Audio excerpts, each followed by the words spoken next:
नमस्कार, मैं दुर्गेंद्र चौहान हूं और आप मंथन देख रहे हैं।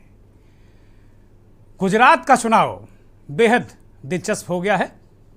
साल 2024 के लिए भारत की राजनीति की दिशा तय करने वाला गुजरात विधानसभा चुनाव 2022 के पहले चरण के लिए जो 89 सीटें हैं उन पर 1 दिसंबर को वोट डाले जाएंगे।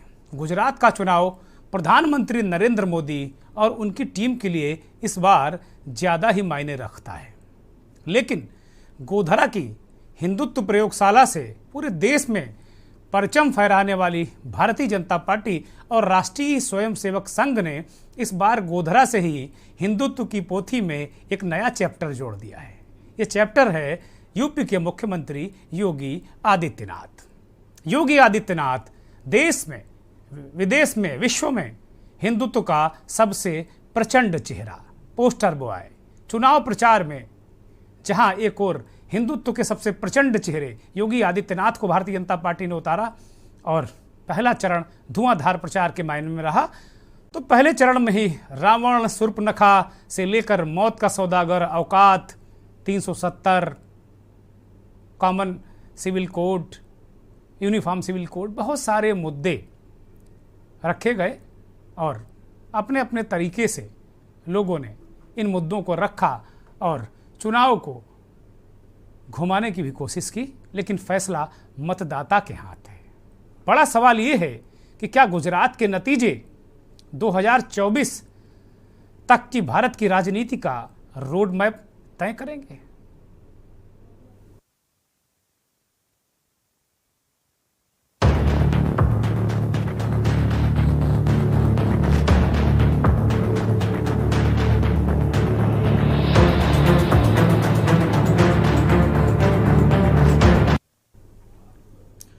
गुजरात में पहले चरण का चुनाव 1 दिसंबर को है, वोट डाले जाएंगे। पहले चरण के मतदान जो होना है वो 19 जिलों की 89 सीटों पर होना है। चुनाव प्रचार में यूपी के मुख्यमंत्री योगी आदित्यनाथ अभी तक पहले चरण तक गुजरात में 12 रैलियां और 2 बड़े रोड शो कर चुके हैं। जहां रैलियां की हैं उसमें गोधरा भी शामिल है, जो 2002 से भारतीय जनता पार्टी की प्रयोगशाला है, और प्रधानमंत्री नरेंद्र मोदी 22 रैलियां कर चुके हैं। माफ कीजिएगा, 20 रैलियां और 2 बड़े रोड शो आप लगा सकते हैं। जहां मतदान होना है वो जिले हैं कच्छ, सुरेंद्रनगर, मोरबी, राजकोट, जामनगर, देवभूमि, द्वारका, पोरबंदर, जूनागढ़, गिर सोमनाथ, अमरेली, भावनगर, बोटाद, नर्मदा, भरूच, सूरत, तापी, डांग्स, नवसारी और वलसाड़।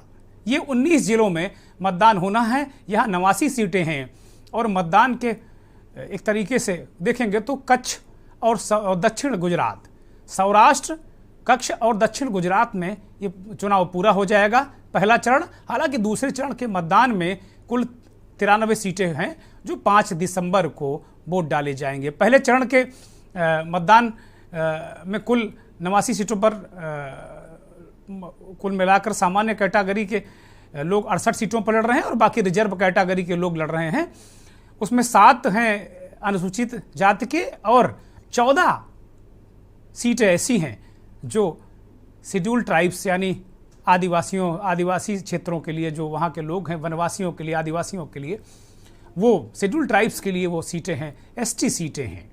पहले चरण में अगर आपको बता दें तो कुल 788 उम्मीदवार हैं गुजरात में और अपने अपने तरीके से ये प्रत्याशी लोगों को आकर्षित कर रहे थे। पहले चरण के मतदान में अगर आप देखें तो लगातार 70 महिलाएं हैं और 339 निर्दलीय और इस तरह के लोग हैं, बीजेपी और कांग्रेस के उम्मीदवार हैं। तो कुल मिलाकर अगर देखा जाए तो ये अपने आप में एक बहुत बड़ा गुजरात के लिहाज से ये पहला चरण काफ़ी बड़ा हो जाएगा।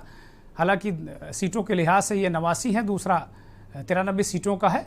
अलग अलग पार्टियों ने उम्मीदवार खड़ा किए हैं और बहुजन समाज पार्टी और समाजवादी पार्टी AIMIM ये सभी वहाँ केजरीवाल के अलावा, चूंकि जो तीसरा दल है वो केजरीवाल हैं, और कुल मिलाकर इन लोगों ने अपने अपने तरीके से उम्मीदवार खड़े कर दिए हैं। तो अगर देखा जाए तो गुजरात का चुनाव बेहद दिलचस्प है, और यहाँ 182 विधानसभा सीटें हैं गुजरात में, जो बहुमत के लिए यहाँ पिछली बार भारतीय जनता पार्टी को थोड़ा सा मुश्किल थी बहुमत में, लेकिन कुल मिलाकर थोड़ा सा 100 के नीचे भारतीय जनता पार्टी का आंकड़ा 99 पर आकर टिक गया था।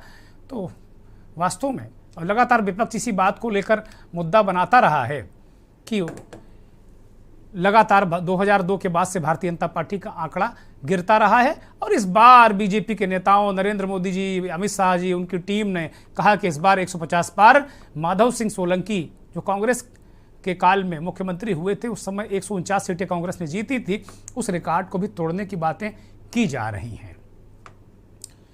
पहले चरण में किस किस तरीके से बयानात आए, किस तरीके से हिंदुत्व की प्रयोगशाला गोधरा में योगी को भेजा गया, और वहां से एक 2024 का संकेत, नो डाउट, इसमें कहीं कोई संदेह नहीं कि जो हिंदुत्व की पोथी है, जिसके सहारे पूरे भारत में भारतीय जनता पार्टी राजनीति करती है, आक्रामक राजनीति करती है, उस पोथी में एक नया चैप्टर योगी आदित्यनाथ और गोधरा से संदेश। ये बयानात सुनिए।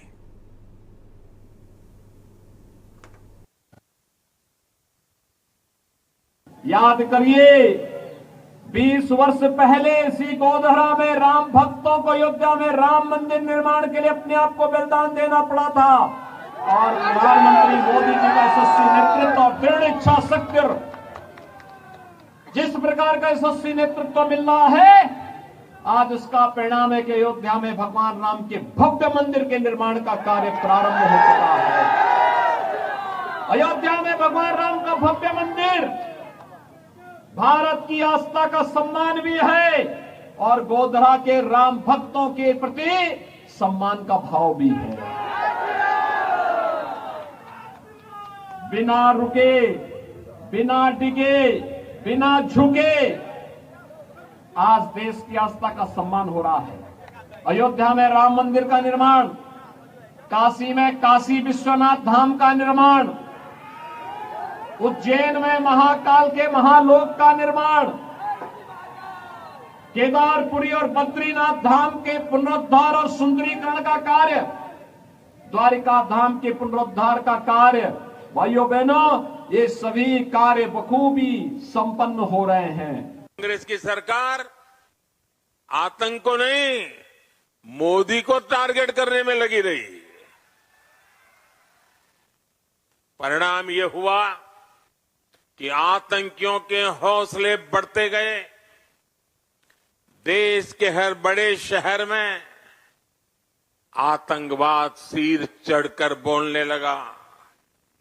आप याद करिए, दिल्ली में जब बाटला हाउस एनकाउंटर हुआ तो कांग्रेस के नेता आतंकियों के समर्थन में रोने लगे, रोने। कांग्रेस आतंकवाद को भी वोट बैंक की नजर से देखती है। अरे आप तो प्रधानमंत्री हो, आपको काम दिया गया है, वो काम करो। वो छोड़ के municipal corporation election, MLA election, खैर एमपी इलेक्शन, उनको प्राइम मिनिस्टर बनना है तो फिरते रहते हैं, लेकिन हर वक्त अपनी ही बात करते हैं। आप किसी को मत को मोदी को देखकर वोट दो, तो भाई तुम्हारे को तुम्हारी सूरत कितनी बार देखना, कॉर्पोरेशन में भी तुम्हारी सूरत देखना, एमएलए इलेक्शन में तुम्हारी सूरत देखना, एमपी इलेक्शन में भी तुम्हारी सूरत देखना, हर जगह कितने भाई, क्या आपके रावण के जैसा 100 मुख है क्या है, समझ में नहीं आता। નરેન્દ્ર ભાઈએ સંસદમાં કલમના એક જ અક્ષરથી 370મી કલમ અને 35 એને હટાઈને હંમેશા માટે કાશ્મીરને જોડ્યું.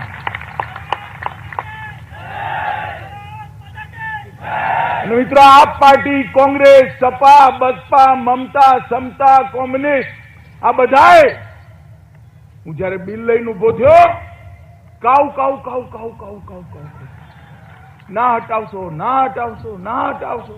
મેં કહું ભાઈ કેમ ના હટાવે? તો કે કાશ્મીરમાં લોહીની નદીઓ હોય છે.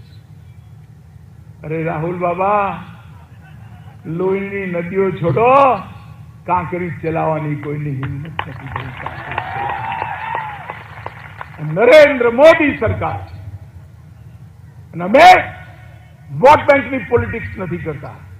ધારા 370 ને હટાવીને નરેન્દ્રભાઈ હંમેશા માટે આપણા કાશ્મીરને ભારત માતાના મુગુટમણિ તરીકે ભારત માતાના માથા પર ગોઠવવાનું કામ કરે. अमित शाह जी भी क्या खूब हैं, राहुल बाबा को नहीं भूलते हो कभी भी. राहुल बाबा गुजरात जाए ना जाए लेकिन वो राहुल बाबा को जरूर याद करते हैं. खैर, उनका राजनीतिक प्रेम है, हो सकता है. नरेंद्र मोदी ने जिस तरीके से कहा कि भाई उनको टारगेट किया गया, उन्हें नीच कहा गया, उनको औकात की बात की गई, उन्हें रावण कहा गया, बहुत सारी बातें गुजरात के चुनाव में उन्होंने एक लंबी लिस्ट लेकर वो सभाओं में अवतरित हुए, प्रकट हुए. प्रधानमंत्री जी एक भाजपा के सबसे बड़े चेहरे, और वो लगातार इस बात को कहते रहे कांग्रेस उन्हें अपमानित कर रही है. और कांग्रेस के लोगों ने बयान भी दिए, इसमें कहीं कोई संदेह नहीं है. लेकिन इस बीच कांग्रेस की वरिष्ठ नेता और पूर्व मंत्री रेणुका ने कहा कि भाई जब संसद में नरेंद्र मोदी ने हमें शूर्पणखा कह दिया था उस वक्त कोई क्यों नहीं बोला. उन्होंने एक ट्वीट किया है, वो आपकी स्क्रीन पर है. रेणुका चौधरी का ये ट्वीट आपकी स्क्रीन पर है और वो कह रहे कि प्रधानमंत्री मोदी ने एक बार मेरी तुलना शूर्पणखा से की थी. तब मीडिया कहाँ थी? अब मीडिया को चिंता हो रही है कि भाई मोदी का अपमान हो गया. ऐसा लग रहा है कि मीडिया ही लड़ने लगा है. ये एक अपने आप में ये टिप्पणी है. गुजरात के चुनाव में एक और दिलचस्प जानकारी दे दूं कि 10 मंत्री यहाँ पहले चरण में फंसे हैं. किरीट सिंह राणा हैं, बीजेपी के वरिष्ठ नेता हैं, लीमडी विधानसभा चुनाव से बतौर दावेदार लड़ रहे हैं. हर्ष सांघवी लड़ रहे हैं. इसी तरीके से बहुत सारे जो अन्य नेता हैं वो मैदान में हैं. 10 मंत्री हैं, 10 मंत्री चुनाव मैदान में हैं और उनकी साख फंसी हुई है.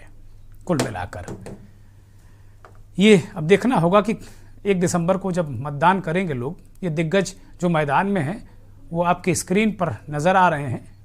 कौन कौन चर्चित चेहरे हैं. रविंद्र जडेजा की ये पत्नी है, इनको लेकर बड़ा बवाल था. इनकी ननद कांग्रेस में है और वो इनके खिलाफ ही मोर्चा खोलकर बैठी हुई थी पहले चरण में कि ये उम्मीदवार आपके स्क्रीन पर हैं लगातार, जिनको आप देख सकते हैं. मेहमानों का पैनल हमारे साथ जुड़ गया है.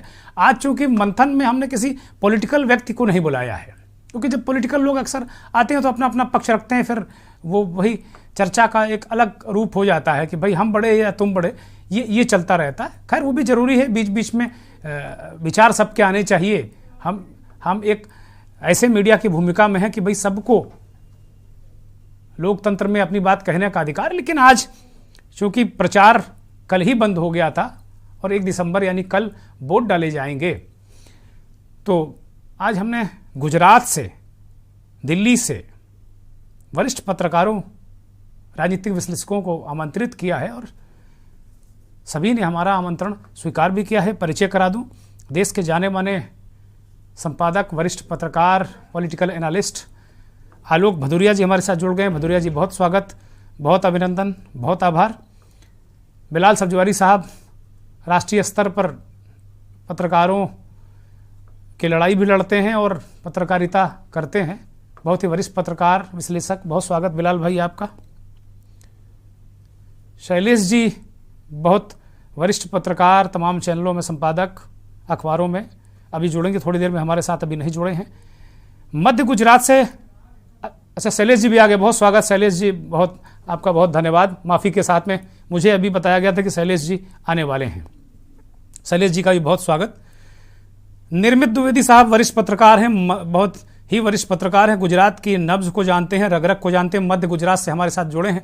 द्विवेदी जी, बहुत स्वागत आपका, बहुत धन्यवाद और बहुत आभार आपका के न्यूज़ के दर्शकों को वक्त देने के लिए। और वासुदेव पटेल साहब हमारे साथ गुजरात से ही जुड़े हैं, बहुत ही वरिष्ठ पत्रकार एनालिस्ट हैं। पटेल साहब, आपका भी बहुत स्वागत, बहुत अभिनंदन और बहुत बहुत धन्यवाद, शुक्रिया आपका के न्यूज़ को वक्त देने के लिए। चर्चा की शुरुआत शैलेश जी से।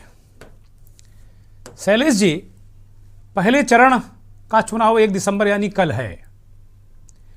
अलग अलग तरीके से उसके आयाम हैं। कल राहुल गांधी भी अपनी यात्रा के साथ में महाकाल के महालोक में होंगे। इससे पहले बहुत सारी बातें चुनाव में हुई हैं, देखा है आपने।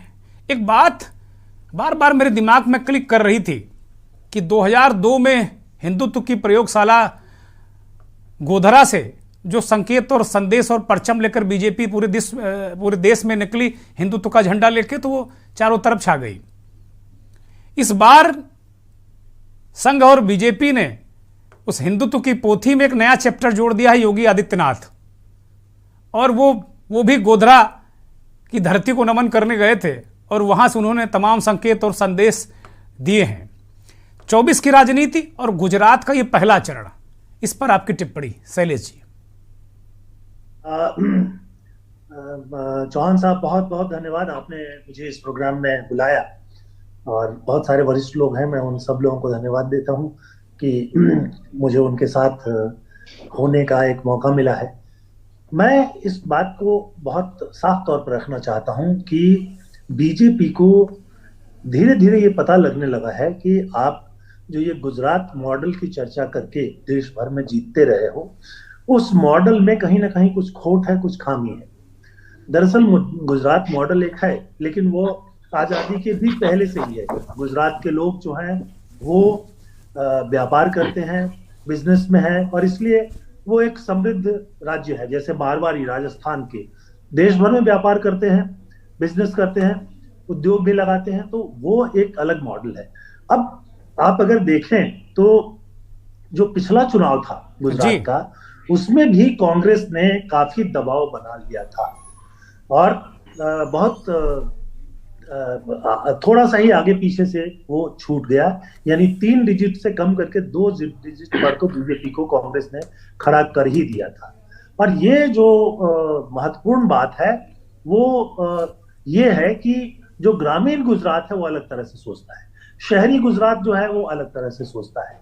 और ये संयोग की बात है कि लगभग 40-45% सीटें जो गुजरात है उसकी ये अकेला विधानसभा है जिसमें कि करीब करीब जो ये सीटें हैं ये शहरी क्षेत्रों में आती हैं। 4 अहमदाबाद, राजकोट और ये 3-4 जो बड़े वहाँ के बड़ौदा, ये जो इनको अगर आप ले लें तो करीब करीब 70 सीटें यहीं से निकल जाती हैं और यहाँ बीजेपी को बड़ी आसानी से वोट मिल जाते थे। लेकिन इस बार उनके इस वोट बैंक में सेंध लगाने का काम किया है आम आदमी पार्टी ने।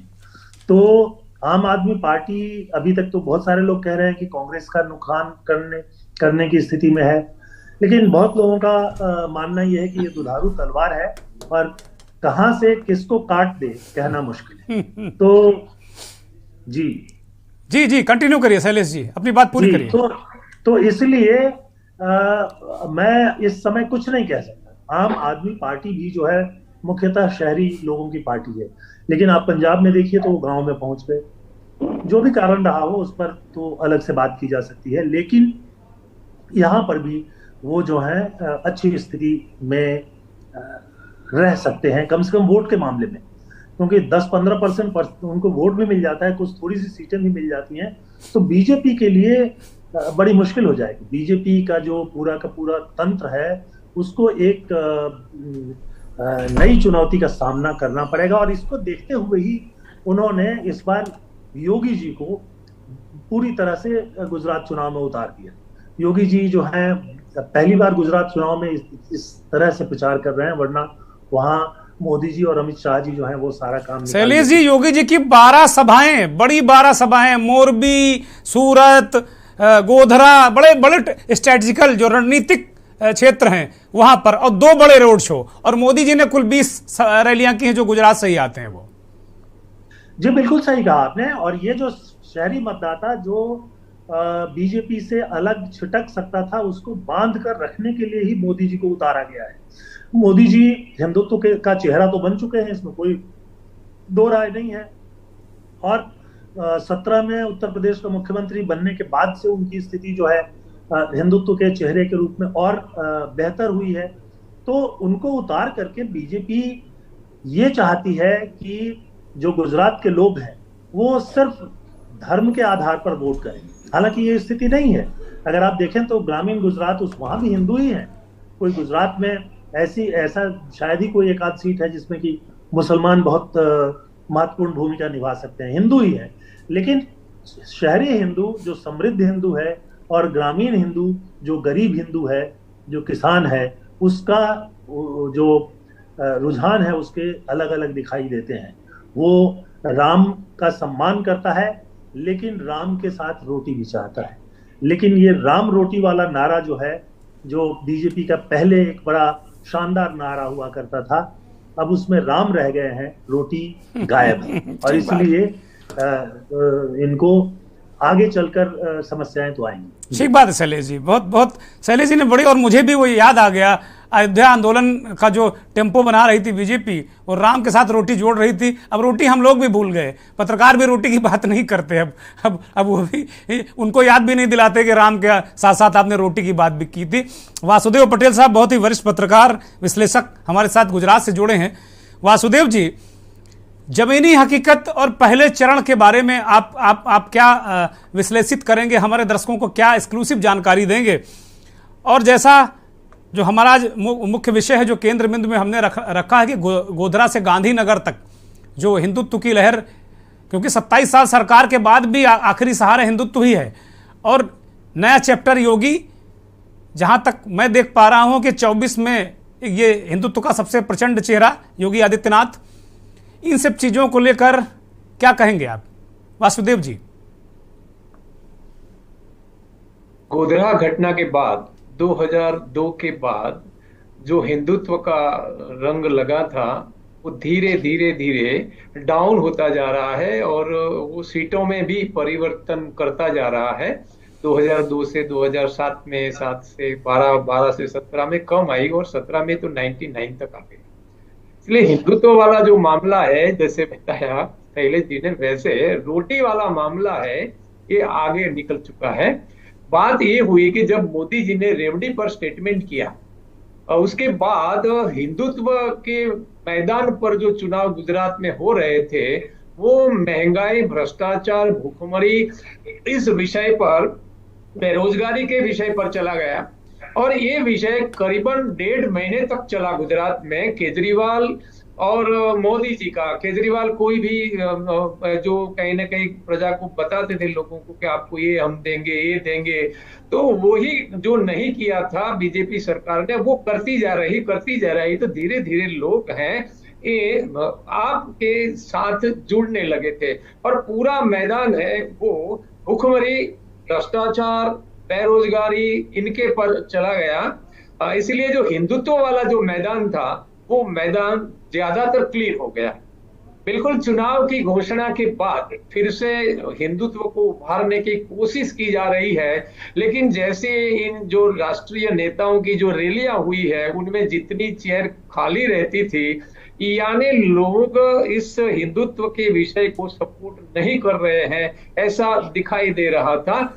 इसलिए जो हिंदुत्व वाली लहर पर जो चुनाव होते थे, ऐसी लहर गुजरात में नहीं है। लोग बहुत निराश हैं और उदासीन भी है चुनाव से, रैलियों में नहीं जा रहे हैं। इनकी रैलियों से तो लगता है मुझे कि आपकी रैलियां बेहतर रैलियां होती है, बेहतर लोग आते हैं। ऐसे कांग्रेस की छोटे छोटे नेताओं की सभाओं में भी लोग आते हैं। इसलिए ये जो हिंदुत्व वाला जो मामला था वो तो एंटी इनकम्बेंसी में कन्वर्ट हो गया है, फिर से उठता नहीं है। अब तक तो मीडिया में भी ये विषय उठ नहीं रहा है। बात ये सही है कि कोशिश भारतीय जनता पार्टी ने भरपूर कोशिश की है कि हिंदुत्व के नाम पर चुनाव जाए, लेकिन मुझे लगता है कि अब तक तो ये नहीं है। लेकिन एक नया फैक्टर जो आया है आप वाला, आपके आने से ये मैदान तो बिल्कुल बदल गया है हिंदुत्व वाला, क्योंकि कांग्रेस और बीजेपी विवाद करती थी, दो ही पार्टियां थी, इसलिए हिंदुत्व पर चला जाता था। लेकिन इस बार कांग्रेस ने एक 8-10 महीने पहले एक अपना संकल्प बना लिया और विवाद में नहीं आना, और आर्थिक मुद्दे पर, यानी जिसको मुद्दा आधारित चुनाव कहते हैं, ऐसे 8 मुद्दे निकाले और मुद्दे के अलावा कोई भी विषय को वो छूते भी नहीं है। और ज्यादातर उन्होंने रैलियां भी कभी कभार 2-5 की होगी चुनाव के पहले, इसलिए कांग्रेस ने अलग तरीके से चुनाव लड़ा है। इसलिए चुनाव है वो आर्थिक मुद्दे पर, मूल मुद्दे पर चुनाव लड़ा जा रहा है। एंटी इनकम्बेंसी जो कम दिखाई दे रही थी, ये इस बार ज्यादा दिखाई दे रही है। इसलिए दिक्कत तो भारतीय जनता पार्टी को पूरी है, लेकिन आम आदमी पार्टी को जो वोट की पैटर्न रहेगी, लोग कैसे वोट करते हैं आम आदमी पार्टी को, इस पर आधारित हो गया है। और ये कहना मुश्किल हो गया है कि गुजरात के लोग किसको प्रीफर करते हैं, किसको वोट देते हैं, या तो सारे मतदाता चुप है, कहीं पर कोई भी ये नहीं जान पा रहा है या तो समझ नहीं पा रहा है कि मतदाता किसको वोट करेगा। इसलिए चुनाव बड़ा दिलचस्प हो गया है। कोई भी किसी भी रिजल्ट के लिए तैयार रहना चाहिए। कोई कहता है त्रिशंकु रह सकता है, किसी को भी बहुमत नहीं मिलेगा, ऐसी भी एक बात है। और एक बात बीजेपी जो कर रही है 130, 140, 50 वाला, ये भी है। कांग्रेस भी कह रही है हम 125 से ज्यादा जा रहे हैं। केजरीवाल खुद कह रहे हैं कि हमारी सरकार बनेगी। लेकिन कुल मिलाकर मतदाता भी जिस तरह से, जिस पैटर्न से अब सोच रहे हैं, या तो कुछ न कुछ रिएक्ट कर रहे हैं, उस पर बहुत बड़ा दिलचस्प मामला बन चुका है। ठीक बात है, रिजल्ट ठीक बात है पटेल साहब। बड़ी महत्वपूर्ण बात गुजरात के बहुत ही वरिष्ठ पत्रकार वासुदेव पटेल साहब ने कही कि मामला दिलचस्प है, मतदाता चुप है और वो हिंदुत्व की बात को नकार रहे हैं कि भाई हिंदुत्व वाली गुट्टी चल नहीं रही है। कांग्रेस की चुप्पी, 2-3 बड़े फैक्टर उन्होंने गिनाए कि गुजरात कुछ कह रहा है, गुजरात क्या बीजेपी को डरा रहा है। एक ब्रेक लेंगे, उत्तर ब्रेक के बाद। आप देख रहे हैं के न्यूज, खबरों का सारथी।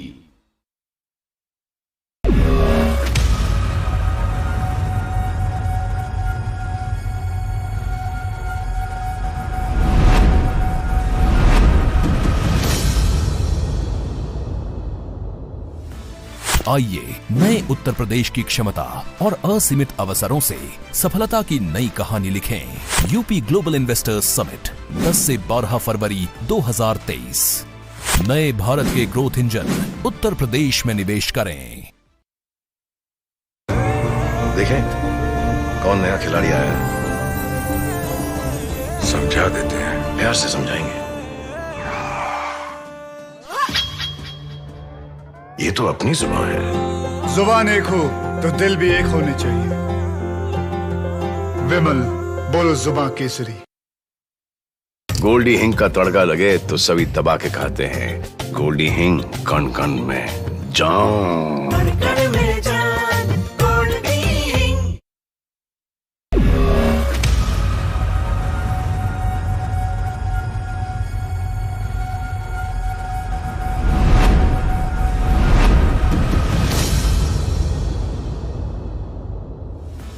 आइए नए उत्तर प्रदेश की क्षमता और असीमित अवसरों से सफलता की नई कहानी लिखें। यूपी ग्लोबल इन्वेस्टर्स समिट 10 से 12 फरवरी 2023।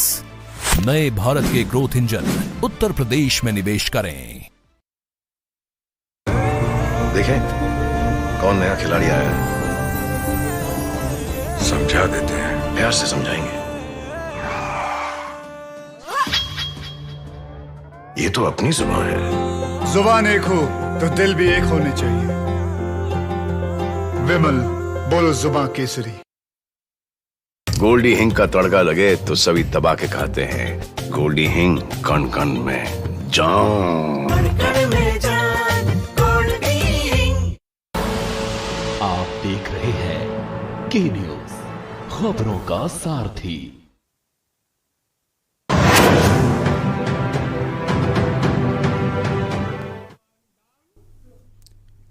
ब्रेक से पहले चर्चा हिंदुत्व के पोस्टर बॉय गुजरात से गांधीनगर 1 दिसंबर यानी कल गुजरात में पहले चरण के वोट डाले जाएंगे और हम आज इस बात को लेकर मंथन कर रहे हैं कि गुजरात का जो चुनाव परिणाम है, एक तो वो किस ओर संकेत और संदेश दे रहा है, और अगर क्या ये चुनाव परिणाम 2024 का सत्ता पक्ष और विपक्ष का रोड मैप तय करेगा।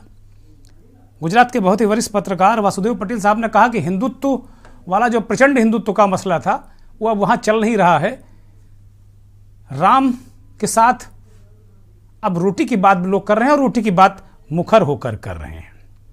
बहुत ही वरिष्ठ पत्रकार संपादक आलोक भदौरिया जी हमारे साथ जुड़े हैं। भदौरिया जी, गुजरात में जो ग्राउंड जीरो पर वासुदेव पटेल साहब मौजूद हैं वो कह रहे हैं कि भाई अब राम का मुद्दा तो ठीक है, मंदिर बन गया, राम तो सबके हृदय में है, लेकिन रोटी अब पेट भरने के लिए चाहिए। गुजरात का चुनाव रोटी पर हो रहा है, महंगाई पर होने जा रहा है। आलोक जी, बेरोजगारी की बात हो रही है। राजनीति में देखिए अवधारणा सबसे बड़ी चीज होती है, और भारतीय जनता पार्टी एक ऐसा होता है कि चुनाव के काफी पहले 2-3 महीने पहले से इनकी रैलियां, सभाएं और इनकी सक्रियता संगठन की बढ़ जाती है। गुजरात में भी ऐसा हुआ, हमेशा की तरह जैसा ही करते आ रहे हैं। लेकिन एक दिक्कत है, इस बार जो गुजरात में जो एजेंडा सेटिंग का जो काम है वो अरविंद केजरीवाल कर रहे हैं। अरविंद केजरीवाल ने नौकरी की बात उठाई। अरविंद केजरीवाल ने जो रोजमर्रा की जो जिंदगी है, रोजमर्रा की जो कठिनाइयां व्यापार को आती हैं, व्यापारियों को आती हैं, कारोबारियों को, उसमें जो परेशानियां हैं, जो दुश्वारियां हैं, उसको दूर करने की उन्होंने बातें करी। नौकरी की भी बात उन्होंने कर ली। 10 लाख नौकरी वो दे रहे हैं, कांग्रेस 15 लाख संविदा कर्मचारी कर रहे हैं भर्ती। तो इस तरीके की बातें करके उन्होंने एक एजेंडा तो सेट कर दिया, उन्होंने व्यापारियों को भी कर दिया। एक और भारतीय जनता पार्टी का जो सबसे मजबूत तरफ था वो ये था कि इनको अंततः, हमेशा से चुनाव में देखा गया है, ये अंततः आखिरी हफ्ते में 4-5 दिनों के अंदर ये हिंदू मुस्लिम पिच पर आ जाते हैं। और अब की केंद्रीय गृह मंत्री ने ये काम कर भी दिया, संदेश भी साफ दिया कि 2002 की वजह से ही शांति है। ये एक गलत संदेश है। अब एक ऐसा है कि जो पीढ़ी जो पैदा नहीं हुई है, जो नई पीढ़ी है, जो 2000 वाली है, वो एक अपने को एक अलग तरीके से देखती है। और जो 2000 में जिन्होंने देखा, जो 15-20 साल के थे, 25 साल के थे, अब वो आ गए हैं, प्रौढ़ हो गए हैं, उनका भी नजरिया एक बदल रहा है। अभी गुजरात में जो हमारे साथियों से जो बातचीत करके फीडबैक जो मिल रहा है मेरे को, वो एक ही सवाल उठ रहा है कि गुजरात में मिला क्या अंतर। ये सवाल बहुत बड़ा है। गुजरात मॉडल की अब देश भर में चर्चा भले ही कर रहे हैं, लेकिन अब गुजरात में ये चर्चा आ रही है कि उनको मिला क्या। यहीं पे आके एक चीजें बदलती हैं। मैं ये नहीं कह रहा कि अरविंद केजरीवाल कितना कर पाएंगे, कितना नहीं कर पाएंगे। ये अभी तक माना जा रहा था कि वो अर्बन सेंटर्स में वो बड़े काफी प्रभावशाली होंगे। उन्होंने काफी रैलियां भी करी, उनकी सूरत के लिए बड़ी चर्चित हुई थी। फिर बाकी जो दिल्ली में जो आजमाई फॉर्मूले हैं, सभी दल आजमाई फॉर्मूले पे काम करते हैं, तो वो उन्होंने भी अपना काम किया। एक सावधानी उन्होंने ये बरती, जिस तरीके से कांग्रेस के ऊपर भारतीय जनता पार्टी तुष्टीकरण का आरोप लगाती आ रही है, लेकिन अरविंद केजरीवाल इस ट्रैप में नहीं फंसे। आप याद करिए बिल्किस बानो का भी जो प्रकरण में भी, उसमें भी उन्होंने चुप्पी साधी रखी। एक मुस्लिम तबके को भी अपने साथ में ले रहे हैं। हाँ, ये अलग बात है कि वो भारतीय जनता पार्टी के तरीके से मुस्लिम उम्मीदवारों को टिकट भी देते हैं, उनके टिकट काटते नहीं है, उनके टिकट देते हैं, लेकिन उस मुद्दे पर सार्वजनिक तौर पे कुछ नहीं बोलते।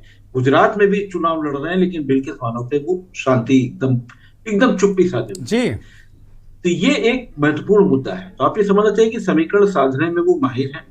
अब सवाल आता है कि कांग्रेस क्या करेगी। कांग्रेस ने तो पहले एक रणनीति अपनाई है कि वो चुनाव में, ये भी उनका प्रयोग है, चुनाव में उन्होंने पहली बार किया कि राहुल वर्सेस मोदी नहीं होने देंगे, और उन्होंने पूरी कोशिश कर डाली। अब वो कोशिश, ये जो प्रयोग है, वो सफल होगा, कितना सफल होगा, कितना असफल होगा, ये देखने वाली बात है।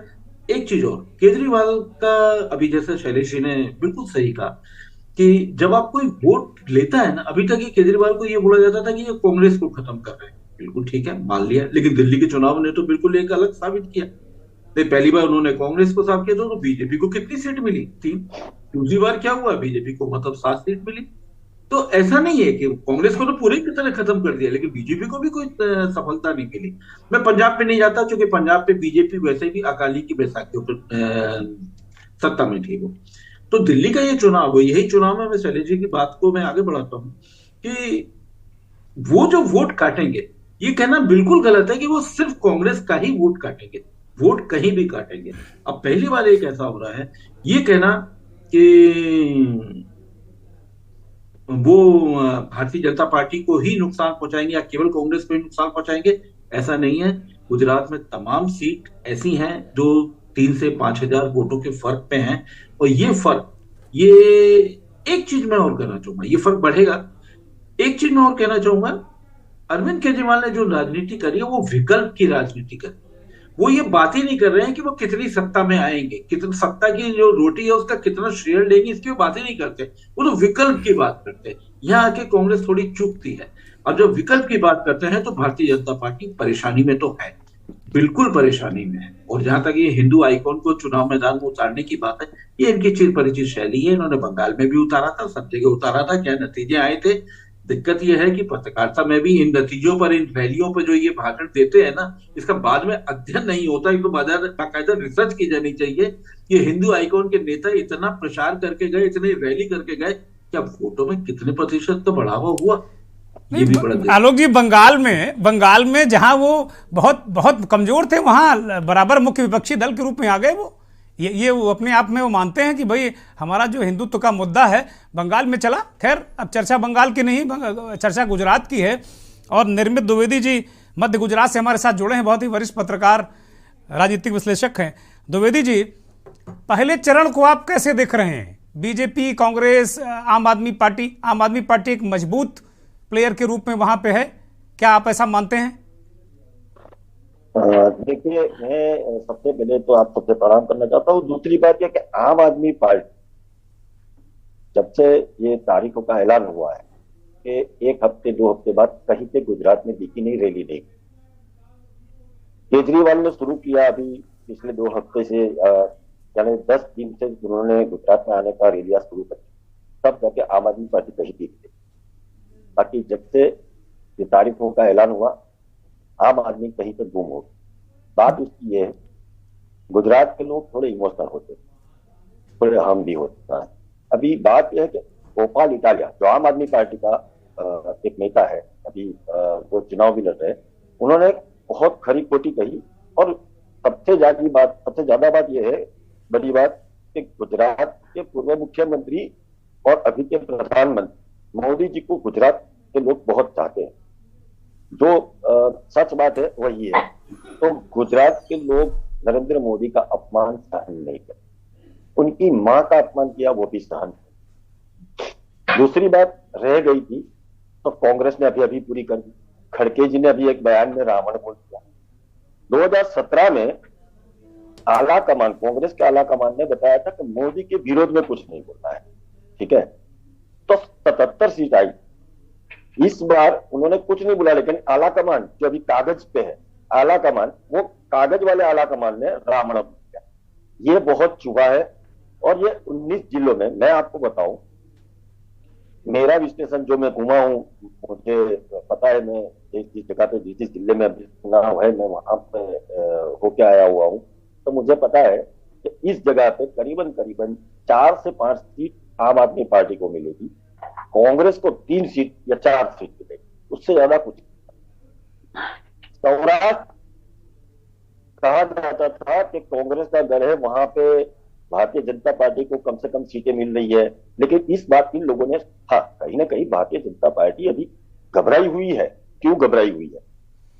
इसलिए कि उनको 2000 से शुरू करना पड़ा कि भाई दंगा हुआ, अभी तक नहीं हुआ, स्टैच्यू ऑफ यूनिटी बनाया, हमने वैक्सीन फ्री में दी, ये सब उनको गिनाना पड़ रहा है, क्या ना, घबराई हुई तो कहीं ना कहीं। लेकिन मैं जो घूमा हूं, मुझे जो पता है, इस तरीके से लोगों के विचार, लोगों, तो आज ये 19 जिलों की जो बात है, उसमें ज्यादा से ज्यादा बीजेपी जीत है। ठीक बात है। बिलाल सब्जवारी साहब के पास चलते हैं। बिलाल भाई, गुजरात के दो बहुत ही वरिष्ठ साथी लगातार हमारे साथ बने हुए हैं। देश के जाने माने संपादक, वरिष्ठ पत्रकार भी साथ में हैं और आपका भी बहुत लंबा अनुभव है गुजरात को लेकर भी और देश को लेकर भी। आम आदमी पार्टी, क्या वहाँ कोई बड़ी भूमिका उसकी नज़र आ रही है? एक पहला सवाल मेरा ये है। दूसरा ये कि जो ये हिंदुत्व का मुद्दा है, गोधरा में एक उसको नया चैप्टर एगुई के रूप में उन्होंने संदेश और संकेत देने की कोशिश की और लगातार लोग चाहे जितनी निंदा करें, चाहे जितना बातें करें, लेकिन वो अब उनकी सुई बिल्कुल वहीं है। हिंदुत्व वाले उस पर बिल्कुल रुक गई है और वो कह रहे हैं कि ना 370 की बात भी कर रहे हैं, वो यूसीसी की बात भी कर रहे हैं और वो कह रहे हैं कि ना पूरे देश में लगा देंगे, जहाँ जहाँ एक देश एक विधान, एक संविधान, एक प्रधान, सब कुछ एक कर डालेंगे। अब वो कह रहे हैं पार्टी भी एक ही रहेगी अब इस देश में, कांग्रेस को मुक्त कर देंगे, सबको हटा देंगे। देखिए दुर्गेंद्र जी, दोनों बड़े महत्वपूर्ण सवाल हैं आपके। कोशिश मैं करूंगा कि पहले आपने जो आप के संबंध में सवाल पूछा उसको एड्रेस करूं। दरअसल हमें यह समझने की जरूरत है कि गुजरात में आप पार्टी ने जिस तरह से स्ट्राइक लिया और जिस तरह से उसने अपना एक स्पेस क्रिएट किया, उस स्पेस क्रिएट करने के अंदर जो लगभग पिछले 25-30 सालों से जो कांग्रेस की विपक्ष की भूमिका की निष्क्रियता थी, जिसकी वजह से कांग्रेस भारतीय जनता पार्टी को डिफीट नहीं कर पा रही थी, तो वो वोटर कांग्रेस से जो जुड़ा था वो अपने आप के अंदर एक मायूसी महसूस कर रहा था और वो कांग्रेस के साथ खड़ा होकर भारतीय जनता पार्टी को अगर डिफीट करना भी चाहता था तो उसे बार बार निरंतर मायूसी हाथ लगती थी। तो उस मायूसी को केजरीवाल ने एक आशा में बदला है और इस आशा के माध्यम से उसने एक स्पेस कांग्रेस की पृष्ठभूमि में अपना स्थापित किया है। ये एक मनोवैज्ञानिक पहलू है। ग्राउंड पर जिस तरह से थिंकिंग वर्क करती है, मैंने उसको ट्रेस करने की कोशिश की है।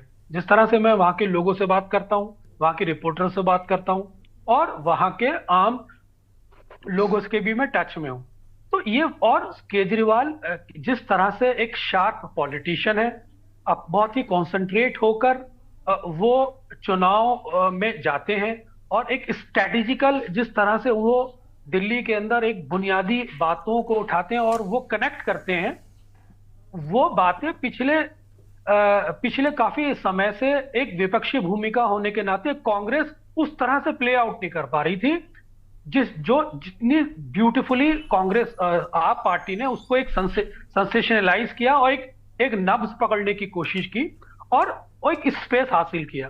मैं ये नहीं कह रहा कि आप पार्टी वहां पर बहुत ज्यादा सीटें प्राप्त कर पाएगी या नहीं कर पाएगी, लेकिन मैं इस बात को बहुत ही मजबूती और जिम्मेदारी से कह सकता हूं कि आप पार्टी यकीनन वहां एक वोट शेयर जरूर प्राप्त करेगी। अब वो वोट शेयर सीट में कितना कन्वर्ट होता है, ये एक अलग ग्राउंड जीरो रिपोर्टिंग की बात होती है। तो एक तो ये मसला है कि आप पार्टी का जो एक पॉजिटिव अप्रोच है वो कांग्रेस से उपजी निराशा का एक प्लेटफॉर्म है जिस पर आपने अपनी बिल्डिंग को तामीर किया है। अब रहा हिंदुत्व की बात, देखिए यकीनन हिंदुत्व की जो शैली भारतीय जनता पार्टी की रही है वो चिर परिचित शैली रही है, इसमें दो राय नहीं। लेकिन अगर आप इसको बहुत ही बिटवीन दी लाइंस ट्रेस करने की कोशिश करें तो मेरे को व्यक्तिगत रूप से महसूस होता है कि पिछले काफी समय से जिस तरह से संघ प्रमुख मोहन भागवत जी ने अपनी भाषा, अपनी शैली में परिवर्तन लाया है, उसका असर आने वाले समय में देखने को मिलेगा। लेकिन मौजूदा हिंदुत्व का जो चुनाव है, जिस पर भारतीय जनता पार्टी एक बहुत ही एग्रेसिव मोड में आकर लोगों के सामने पेश करती है, वो दो डायनेमिक्स रखता है अपने आप में। एक तो एंटी माइनॉरिटी डायनेमिक्स होती है और एक हिंदुत्व का गौरव जो राष्ट्रीयता से जोड़ते हैं। तो ये दो डायनेमिक्स हैं। इस बार जो मेरे को बहुत ही माइन्यूट डिफरेंस नजर आ रहा है, भारतीय जनता पार्टी का जो हिंदुत्व का जो कार्ड है वो एंटी कांग्रेस नजर आ रहा, एंटी माइनॉरिटी नजर नहीं आ रहा। कुछ समय पहले अमित शाह जी ने एक बयान दिया था कि हमने एक सबक सिखाया, लेकिन कल जो उन्होंने अहमदाबाद में उस बयान को फिर रेक्टिफाई किया और उस दंगे के पीछे कांग्रेस को जोड़ दिया कि कांग्रेस दंगे कराती है, तो अपने बयान को भी उन्होंने रेक्टिफाई किया। तो मौजूदा हिंदुत्व का जो लेवल प्लेइंग फील्ड है, बिटवीन द लाइंस रीड करें, वो इस बार मुझे एंटी माइनॉरिटी ना होकर एंटी कांग्रेस नजर आ रहा है, जो वही लाइन है जिसे संघ प्रमुख काफी समय से बोलते आ रहे हैं। देखिए, वही गाइडिंग फोर्स है उनकी, वही स्टीयरिंग है जहां से वो थॉट प्रोसेस। बिलाल साहब जरा योगी आदित्यनाथ की भूमिका और 2024 इसको भी थोड़ा कनेक्ट करिए। अच्छा, देखिए, जहां तक योगी आदित्यनाथ का सवाल है, योगी आदित्यनाथ बहुत ही प्रखर वक्ता हैं, यकीनन बहुत प्रखर वक्ता हैं, और उनको एक ऑप्शनल कार्ड के रूप में भारतीय जनता पार्टी समय समय पे इस्तेमाल करती आई है।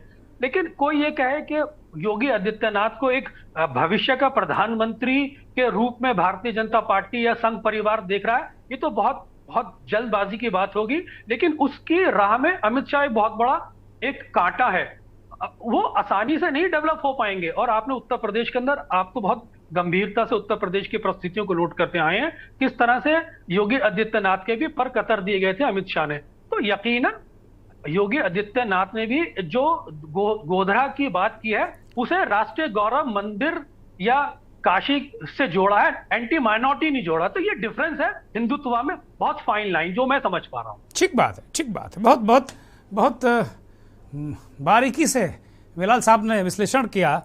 शैलेश जी के पास जा रहा हूं। शैलेश जी, एक बड़ी बिलाल साहब की बातों से एक बड़ी महत्वपूर्ण बात निकली।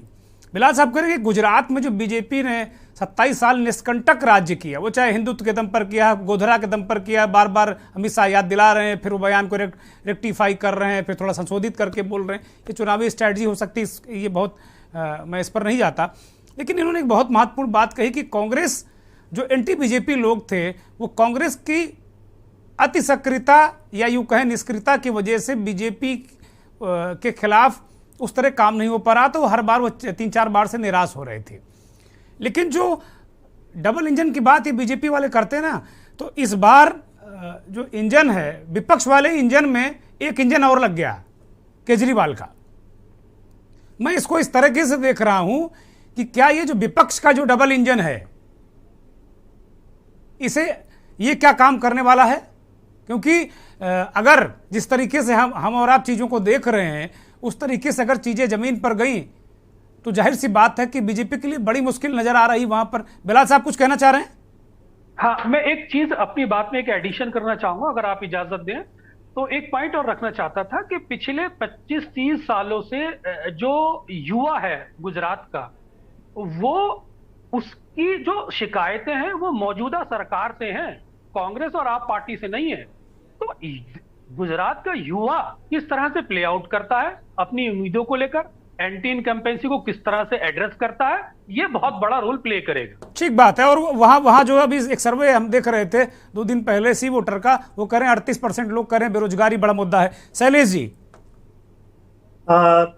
धन्यवाद। मैं जो देख रहा हूं ना, आपको भारतीय राजनीति के 2 जो पैटर्न है उनको देखना चाहिए, हम सब लोगों को देखना चाहिए। एक तो आम आदमी पार्टी का। आम आदमी पार्टी जब पहली बार दिल्ली में चुनाव लड़ती है तो उसने कांग्रेस के वोट काटे, लेकिन वो बहुमत तक नहीं पहुंच पाती। बीजेपी दूसरे नंबर पर आती है, कांग्रेस तीसरे नंबर पर। पहले नंबर की पार्टी तीसरे नंबर पर पहुंच जाती है। दूसरे चुनाव में जो उस चुनाव से जो सरकार बनी वो 2-3 महीने में खत्म हो गई। उसके बाद दूसरे चुनाव में 70 में से 67 सीटें जीत करके बीजेपी ने कांग्रेस, आम आदमी पार्टी ने कांग्रेस और बीजेपी दोनों का सफाया कर दिया। अब यही पैटर्न आप देखिए पिछले चुनाव में, पिछले 2 चुनावों में आप देखें पंजाब में।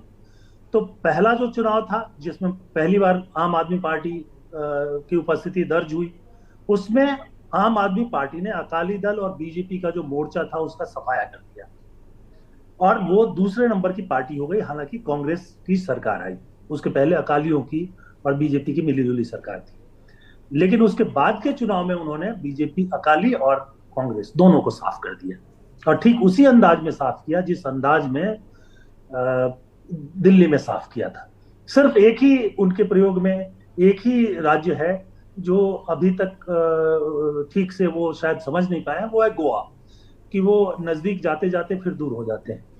तो अब आप एक और चीज देखिए, कांग्रेस का केंद्र से पतन जो हुआ उसमें कैसे चीजें बढ़ी।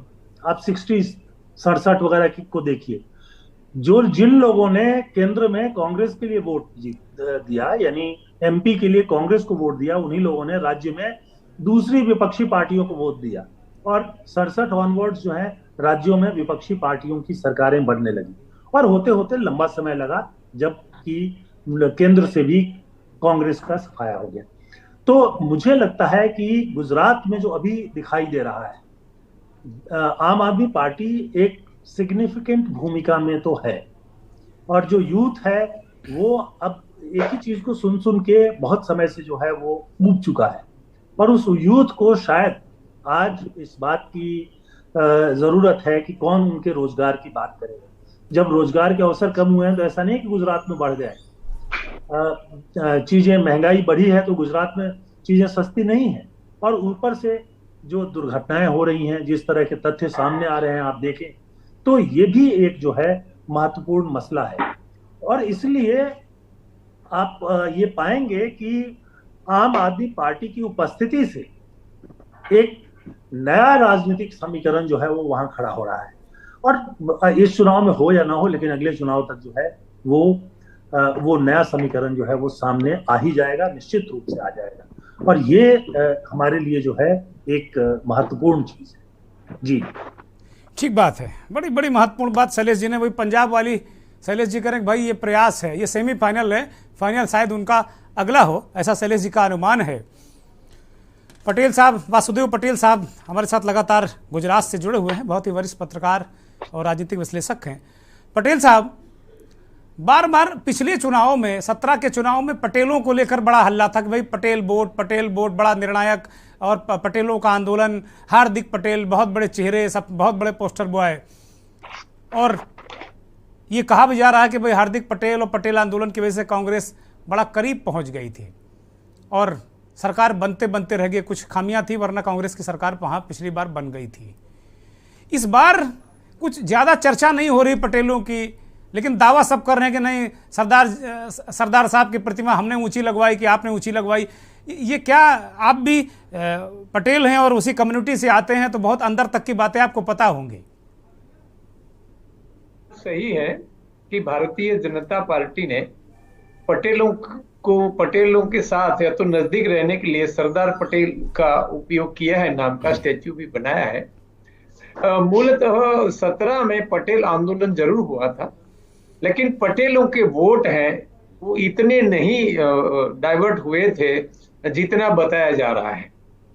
लेकिन ये बाद में जो 5 साल में, इस 5 साल में धीरे धीरे लोग समझने लगे और ये जो बेरोजगारी वाला मामला, भ्रष्टाचार वाला मामला जो है वो आगे बढ़ने लगा, तो पाटीदारों की वोट गत समय जितनी नहीं चेंज हुई थी, इससे ज्यादा इस बार चेंज होने वाली है। ऐसा बहुत बड़ा अपडेट दे रहे हैं आप, ये तो बहुत बड़ी बात है। जैसा बीजेपी करे कि भाई इंटैक्ट है, पटेल पाटीदार हमारे साथ इंटैक्ट है, हार्दिक पटेल को वो ले आए और बीरगाम से वो चुनाव लड़ा रहे हैं, उनको यही हार्दिक को लिया है बताने लगे कि पटेल हमारे साथ इंटैक्ट है। लेकिन पटेलों ने पहले एक बार कांग्रेस को छोड़ा था, वो भी एक यहाँ की दूसरी जो ठाकुर कम्युनिटी है, इनके विवाद में या तो झगड़े में कांग्रेस को छोड़ा था और बीजेपी को आगे बढ़ाया था। यही अनुभव फिर से पटेलों को हो रहा है, ऐसा दिखाई दे रहा है।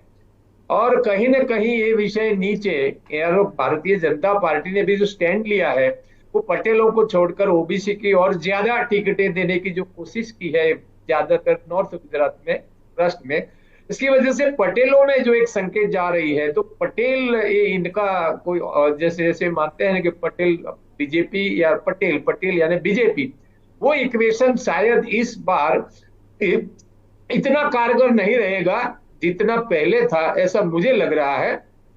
इसलिए सारे ये जो मैंने कहा ना दिलचस्प इसीलिए हो रहा है कि कम्युनिटियों के बारे में भी यहाँ इक्वेशन चेंज हुए हैं और पार्टियों की स्थिति इतनी नाजुक है कि पार्टी के आधार पर कोई भी कैंडिडेट जीत जाएगा, ऐसा अब लोग नहीं मान रहे हैं। कैंडिडेट अपनी ताकत पर जो भी चुनाव प्रचार करेगा तो अच्छा, दो बहुत संक्षिप्त में जवाब चाहूंगा। बहुत दो महत्वपूर्ण सवाल, बहुत छोटे छोटे सवाल हैं पटेल साहब आपसे, कि पटेल का जो वोट है आपको किस तरफ जाता दिख रहा है? एक मुश्त कहीं जा रहा है, कांग्रेस पार्टी, आम आदमी पार्टी, भारतीय जनता पार्टी, तीनों जगह बट रहा है? मेरा ये पहला सवाल है। और दूसरा सवाल मेरा ये है कि क्या गुजरात को आप किस ओर देख रहे हैं, त्रिशंकु देख रहे हैं, क्या देख रहे हैं, किस ओर जाते दिख रहे हैं आप? पहला सवाल है जो आपका पटेलों के बारे में, तो पटेलों ने पहले एक ट्रेंड लिया था महीने 1.5 महीने पहले आपकी ओर पटेल जा रहे थे, और जो पास के जो बड़े आंदोलनकारी थे, इसके संयोजक थे, वो सूरत से आपसे चुनाव भी लड़ रहे हैं। यानी पाटीदारों ने, ये जो लेवा पाटीदार ज्यादातर है इसमें, तो उन्होंने ये संकेत दे ही दिया कि लेवा तो अब आपके साथ जाएगा, ऐसा एक संकेत दिया है। लेकिन सारे पटेलों में ऐसा है कि इनका एक लेवल स्तर रहता है कि सारे पटेल चले जाएंगे, ऐसा नहीं है, लेकिन स्विंग की परसेंटेज ज्यादा होगी। और नॉर्थ में जो कड़वा पाटीदार है वो ज्यादा है, तो वहां पर जो स्टैंड लिया है, जो ठाकुर और पाटीदारों के बारे में ओबीसी की और बीजेपी जरा झुकी है, इसलिए वहां पर है थोड़ी नाराजगी, वहां पर भी है। इसलिए पटेलों के बारे में जितना वो अपेक्षा रखते हैं इतने वोट नहीं मिलेंगे बीजेपी को, ऐसा मुझे लग रहा है। और रही बात जीतने वाली, तो बीजेपी का जो प्रचार की जो पद्धति है, बीजेपी जैसे हमलावर जो प्रचार करती है, इसकी वजह से ज्यादातर लोग इसके बारे में बोलना छोड़ देते हैं कि क्या कहें। जो बीजेपी जो दावा कर रही है उसमें ज्यादातर अपनी वो नहीं लगाते हैं, लेकिन जो आपसी में जो चर्चा होती है उसमें ज्यादातर वही लोग मान रहे हैं कि बीजेपी की स्थिति जो है वो 17 से बेहतर नहीं है। ऐसा ये मेरा भी यही आकलन है। कहां तक रुकेगी, क्या होगा, या तो आपके बारे में जो वोट का जो बंटवारा होने वाला है वो कहीं बहुत क्लियर नहीं दिखाई दे रहा है, इसलिए रिजल्ट कोई भी आ सकता है। लेकिन बीजेपी की स्थिति आम मतदाताओं में 17 से अच्छी नहीं है, ये मेरा मानना। ठीक बात है, ठीक बात। अब बहुत कम वक्त बचा है, 20-20 सेकेंड में हम फाइनल कमेंट लेंगे। आलोक जी, गुजरात को लेकर अगर गुजरात में 17 से बेहतर परिणाम नहीं आया तो क्या असर पड़ेगा भारत की राजनीति में और बीजेपी की राजनीति में? देखिए, हमको ये समझना पड़ेगा कि मोदी और उसके जो आभामंडल था, एक आभामंडल हिमाचल प्रदेश में टूटा था। एक उन्होंने फोन किया था, बड़ा चर्चित फोन था, बड़ा वायरल हुआ था, और वो उन्होंने दमदारी से चुनाव लड़ा। दूसरा, अब आप उसी चीज को गुजरात में ले आइए। गुजरात में कम से कम 2 दर्जन से ज्यादा सीटों पे इनके असंतुष्ट और बागी उम्मीदवार चुनाव लड़ रहे हैं, नंबर 1। नंबर 2, उनको बिठा नहीं पा रहे हैं। 1 दर्जन से ज्यादा इतने हैं कि बीजेपी के आला कमान और बीजेपी के पार्टी और बीजेपी के आनुषंगिक संगठन सबने पूरी ताकत लगा दी है, तब भी वो बागी उम्मीदवार मैदान में डटे हुए हैं और ठीक तरीके से डटे हुए हैं। तीसरा, सबसे महत्व, भारतीय जनता पार्टी के पास इस समय जो सबसे बड़ी जो चुनौती आई है वो ये है कि बार बार वो कबीना बदल देते हैं। अभी इन्होंने 2.5 साल के बाद पूरे कैबिनेट बदल दिया, चीफ मिनिस्टर बदल दिया। अब ये है कि इनका समायोजन करना एक बहुत बड़ी चुनौती है। अब अगर समायोजन नहीं होगा तो ये जो कार्यकर्ता जिनको हटाया गया है, आलोक जी समाप्त करिए बहुत जल्दी, वक्त अब बचा नहीं।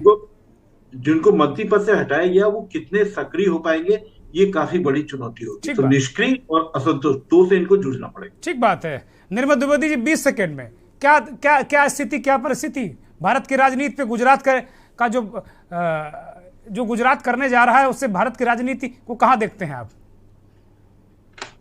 मेरा मानना ये है कि भारतीय जनता पार्टी थोड़ी एडवांस पार्टी है और ये 2022 की चुनाव ही लड़ रही है, 2024 की तैयारी करके। दूसरी बात, यहाँ पे अगर आप देखा जाए तो 4 दिन पहले सूरत में एक आम आदमी पार्टी के बड़े नेता जो थे वो काफी सारे कार्यकर्ता को लेके भारतीय जनता पार्टी में वो वापस आ गए। जैसे सौराष्ट्र में भी एक जगह पे ऐसा हुआ। बड़ौदा, मध्य गुजरात में अगर बड़ौदा में देखा जाए तो दभोई में आम आदमी पार्टी के 1000 कार्यकर्ता और एक बड़े नेता आम आदमी पार्टी के वो भी बीजेपी में शामिल वापस हो गए। तो मुझे नहीं लगता है कि बीजेपी को यहाँ पे इस वक्त ज्यादा डैमेज कर पाए। ठीक बात है, ठीक बात। बहुत जल्दी में बिलाल साहब, बहुत जल्दी में, बिल्कुल वक्त नहीं है, सब खत्म कर रहे हैं, बहुत जल्दी बिलाल साहब। मैं दुर्गेंद्र जी यही कहना चाहूंगा कि गुजरात का युवा इस चुनाव में बहुत बड़ी महत्वपूर्ण भूमिका में होगा और केजरीवाल, जिस तरह से कहा जाता है 2 धारी तलवार है, तो केजरीवाल कांग्रेस का सिर्फ सीटें ही चोट नहीं पहुंचाते बल्कि उनका वोट प्रतिशत भी खा जाते हैं। भारतीय जनता पार्टी को सीट फॉर्म में ज्यादा चोट पहुंचाते, वोट प्रतिशत के रूप में इतना नहीं पहुंचा पाते। बहुत बहुत शुक्रिया आलोक जी, बहुत शुक्रिया शैलेश जी, आपका बहुत शुक्रिया, बिलाल भाई आपका शुक्रिया। निर्मित द्विवेदी जी बहुत शुक्रिया, वासुदेव पटेल साहब बहुत बहुत शुक्रिया, आप सभी मेहमानों का बहुत शुक्रिया और धन्यवाद उन करोड़ों दर्शकों का जो के न्यूज़ को देखते हैं, हमारे इस खास कार्यक्रम मंथन को देखते हैं। अब वक्त चलते चलते का और बात राहुल गांधी कांग्रेस पार्टी की भारत जोड़ो यात्रा जो इस वक्त मध्य प्रदेश में है और कल महाकाल के महालोक उज्जैन में ये यात्रा होगी। और जब गुजरात में वोटिंग हो रही होगी तो राहुल गांधी बाबा के चरणों में साष्टांग होंगे, चंदन त्रिपुंड लगाकर उनकी तस्वीरें आएंगी। इसके राजनीतिक संकेत संदेश होते हैं, लेकिन राहुल गांधी ने कुछ बड़ी महत्वपूर्ण बातें कही, उनको सुनिए और मुझे इजाज़त दीजिए। बहुत बहुत धन्यवाद, नमस्कार।